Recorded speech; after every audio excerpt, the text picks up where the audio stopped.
Pemirsa, seorang suami tega menganiaya istrinya saat tidur Seorang hingga istri di tewas Pemalang, Jawa Tengah tewas dibunuh Tersangka suami. mengaku Seorang suami di Pemalang, Jawa Tengah Korban bahkan ditemukan sampai bersimbah tega darah di menghabisi dalam nyawa istrinya kamarnya sendiri di Tanah di Bayam, tempat tidur. Pemalang pada Pembunuhan seorang suami kepada istrinya karena cuman gara-gara si istrinya tuh live streaming pemandangan yang biasa-biasa saja berubah menjadi sorotan utama hari ini. Jadi stay tune and watch this out.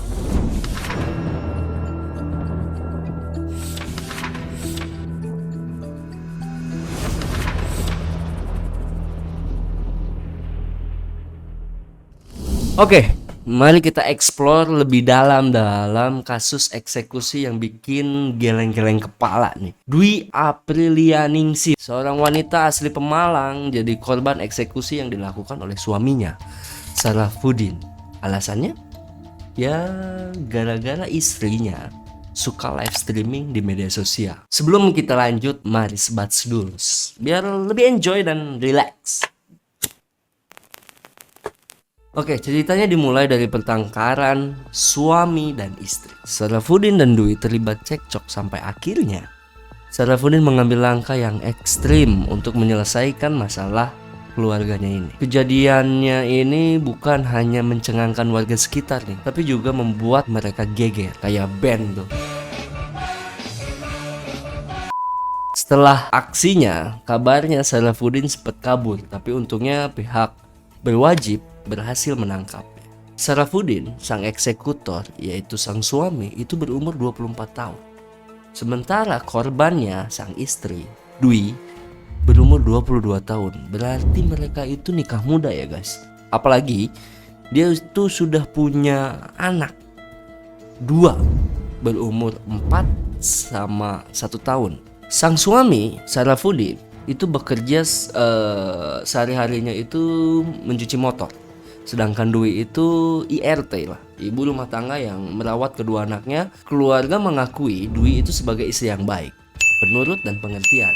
Cantiknya itu kayak cantik-cantik gadis desa lah ya, perempuan-perempuan desa lah, kembang desa mungkin. Pada umumnya dia mencoba peruntungan lewat live streaming di aplikasi yang bernama Dream Live. Nah, jadi mungkin ekonomi atau finansial keluarga ini mungkin ya tidak bisa dibilang kurang atau cukup banget lah. Jadi si sang istri berinisiatif nih, mungkin bisa nih peruntungan lewat live streaming. Live streaming Dwi itu banyak disukai oleh para pria, sedangkan aplikasinya yang dia gunakan itu Dream Live itu menjadi tempat yang sangat booming di desanya. Dwi mengambil peluang dari live streaming untuk menghasilkan uang. Setiap kali dia live, banyak orang yang memberikan gift. Hal itu membuat dia yakin bahwa ini adalah sebuah kesempatan bagus untuk terus melanjutkan live streamingnya di aplikasi Dream Live.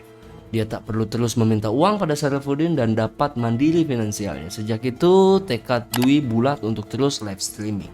Kaget banget dia, kok bisa istrinya menghasilkan uang atau duit lebih banyak dari dia sendiri, yang pekerjaan sehari-harinya itu hanya mencuci kendaraan ya, bermotor.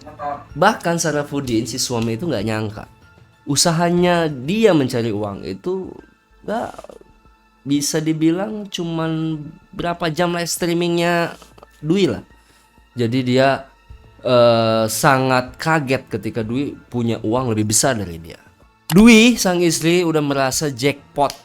Waduh, bukan jackpot yang bukan ya, tapi jackpot yang benar-benar jackpot dapat games.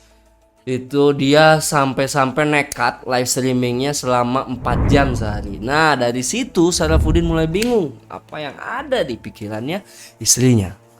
Sarafuddin punya pemikiran yang negatif nih. Sayangnya dia mikir Dwi itu udah lupa sama perannya sebagai ibu dan istri. Tapi jujur aja, dari sini kita nggak bisa nebak apakah Dwi emang cuek sama tugas rumah tangganya, atau mungkin Sarafuddin yang nggak tahan lihat istrinya dapat duit lebih gede. Ya, strata sosial lah. Kadang orang punya sikap yang aneh-aneh juga kan. Dari situ kan mereka tidak menerima ya, derajat suami katanya harus lebih tinggi dari istri.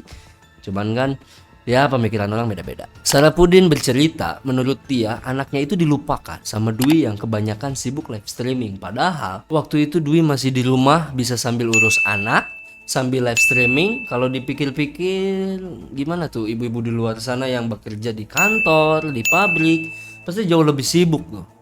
Dan anak-anaknya mungkin lebih terlantar lagi kan. Sedangkan ini Dwi ini dia live streamingnya di rumah. Nah, anaknya ada di rumah, jadi terpantau. Dia tinggal di rumah orang tuanya Sarafudin, otomatis kalau tidak terpantau oleh sang istri, ada kakek sama neneknya yang bisa memantau anak-anaknya yang masih balita itu. Tapi hari demi hari Sarafudin merasa Dwi itu semakin cuek sama anak-anak. Dia merasa Dwi itu tidak bertanggung jawab sebagai ibu dan malah lebih suka live streaming, kata Sarafudin. Ini udah bukan Dwi yang dia kenal katanya. Tapi bukan cuma itu guys, keadaan Dwi yang lelah akibat live streaming juga bikin moodnya berubah-ubah. Kalau menurut Gen Z itu moodnya swing ya, naik turun. Jadi setiap kali pulang ke rumah, Sarafudin sering nemuin istrinya yang marah-marah, bawel, atau protes ke suaminya yang mungkin datang nggak langsung mandi, itu langsung diprotes. Wah, itu hal-hal yang sensitif yang ketika suami pulang kerja tuh mungkin lagi keadaan drop atau capek, tapi dapat istri yang marah-marah tuh emang bete banget sih guys. Nah, Dwi yang udah nggak lagi nurut sebagai istri, dan ini perubahan total dari yang dia kenal selama ini menurut Sarafudin. Jadilah Sarafudin nyalahin live streaming Dwi sebagai penyebab semua permasalahan ini. Mari kita explore momen-momen yang penuh drama dalam kronologi eksekusi ini. Pada suatu hari, tanggal 21 September 2022, setengah 10, mereka berada di rumah orang tua Sarafudin, tempat tinggalnya Dwi dan Sarafudin. Dwi itu tiba-tiba meminta izin pamit untuk pergi ke rumah orang tuanya, katanya kangen.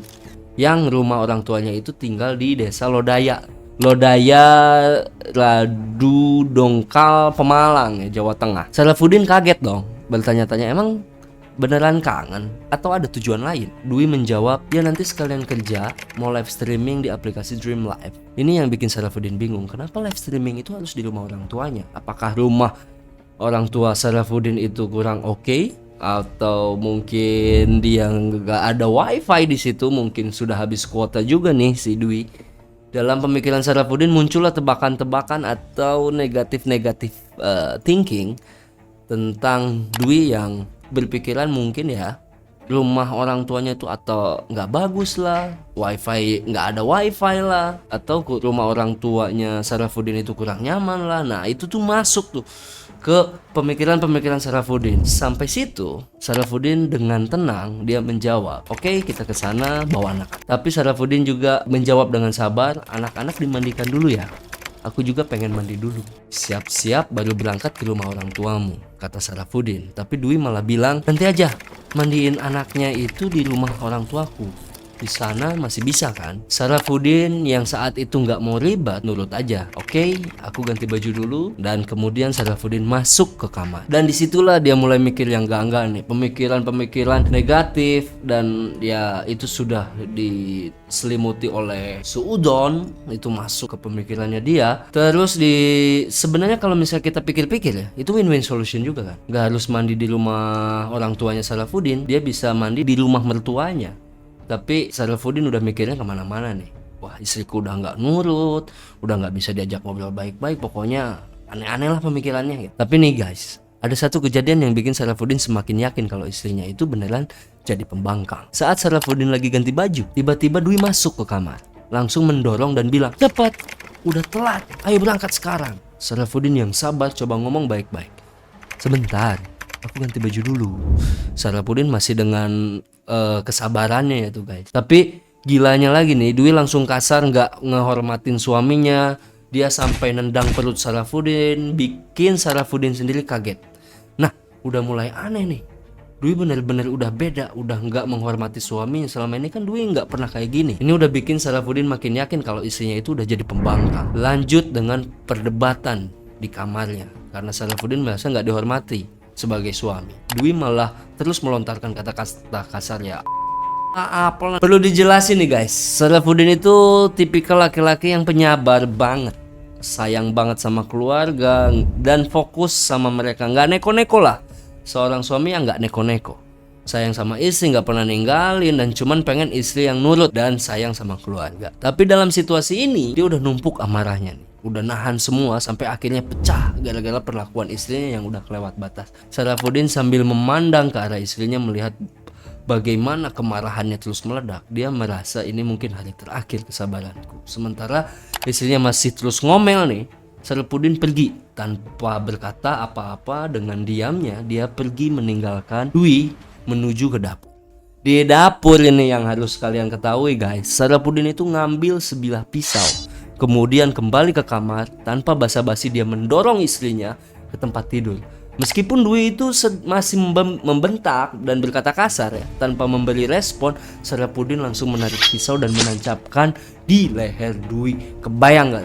Orang lagi ngomong ya,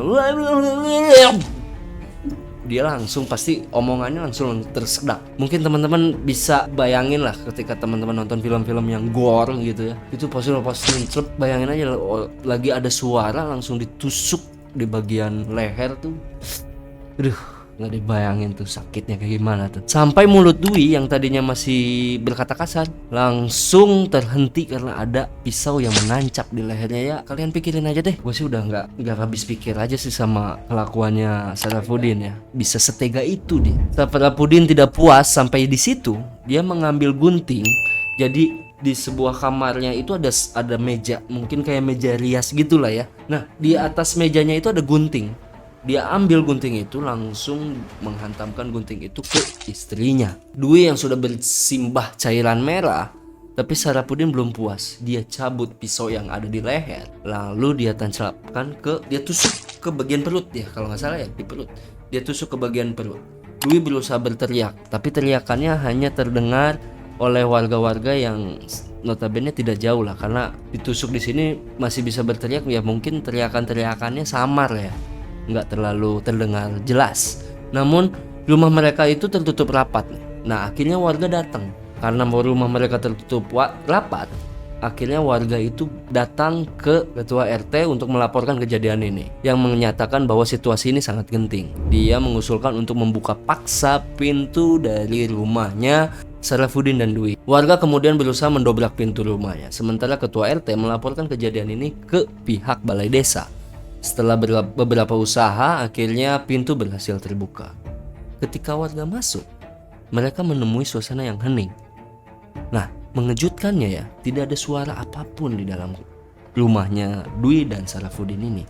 Mereka mencari sumber suara yang dari teriakannya Dwi tadi. Nah, saat beberapa orang warga masuk ke sebuah kamar, mereka menemukan Dwi terbujur kaku di atas kasur bersimbah cairan merah.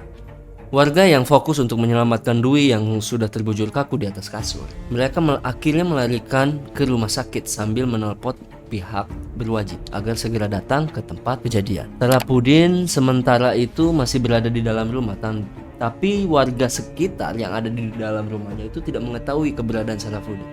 Jadi kayaknya Sarafuddin tuh ngumpet di salah satu tempat di dalam rumahnya dia sendiri ya. Nah, kejadian semakin rumit nih, dan kejadian tragis ini menciptakan ketegangan di tengah masyarakat Pemalang yang notabene warga-warga di sana sangat-sangat enjoy ya, kalem gitu. Akhirnya pihak kepolisian segera merespon laporan dari warga dan tiba di tempat kejadian. Dari beberapa sumber terdapat dua versi cerita yang berbeda-beda. Versi pertama mengatakan bahwa Sarafuddin bersembunyi di kamar mandi, mencoba menghilangkan jejak cairan merah setelah mengeksekusi istrinya. Ia ditangkap dalam kondisi basah kuyup. Versi kedua menyebutkan bahwa Sarafuddin itu sempat kabur terlebih dahulu sebelum ditangkap oleh polisi, dan akhirnya ditangkap 2 jam kemudian ya. Setelah ditangkap, Sarafuddin memberikan keterangan di kantor polisi. Dia menceritakan kesalahannya, mengungkap rasa kesal terhadap istrinya yang semakin memberontak, kasar, dan tidak menghormati dirinya sebagai suami. Sarafuddin juga menyampaikan ketidaksetujuannya terhadap istrinya yang melakukan live streaming di aplikasi Dreamlight. Meskipun dia mendapat penghasilan yang cukup di aplikasi itu, ia mengaku tidak mengetahui berapa besar penghasilan istrinya dari live streaming tersebut. Ini pentingnya komunikasi ya, harusnya kan korban tuh mengkomunikasikan ketika dia live streaming dapatnya berapa. Pasal yang kita terapkan yaitu pasal 44 ayat 3 Undang-Undang RI nomor 23 tahun 2004 tentang penghapusan kekerasan dalam rumah tangga PKDRT, di mana pidana paling lama 15 tahun atau denda paling banyak 45 juta rupiah, atau pasal 338 KUHP diancam dengan pidana penjara paling lama 15. Dan akhirnya jenazah Dwi dimakamkan pada tanggal 22 September 2022. Itu besoknya setelah kejadian, ditempatkan di pemakaman umum Desa Lodaya, Kecamatan Rodo Dongkal.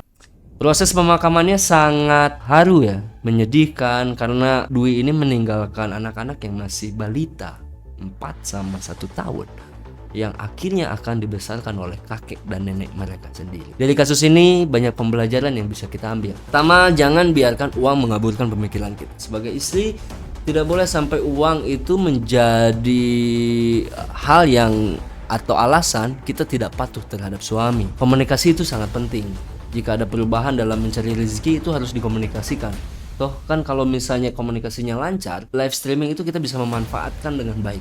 Sarafuddin yang bekerja keras untuk keluarganya, dan seharusnya Dwi itu bisa berkomunikasi dengan baik yang mengenai live streamingnya dengan kebutuhan keluarga. Kesalahan dalam tidak menurunkan ego dapat mengakibatkan kehancuran kepada keluarga. Nah itu juga untuk para suami ya, harus diturunkan ego-egonya tuh. Semoga kita bisa belajar dari kasus ini ya, dan kita harus bisa menghormati istri juga, dan komunikasi itu harus benar-benar lancar lah. Next kita akan bahas apa lagi nih? Dari kasus-kasus ini kita udah banyak pembelajaran, kita akan bahas apa lagi yang seru ya? Akan banyak pembahasan kasus yang lebih menarik. Jadi stay tune and watch this out.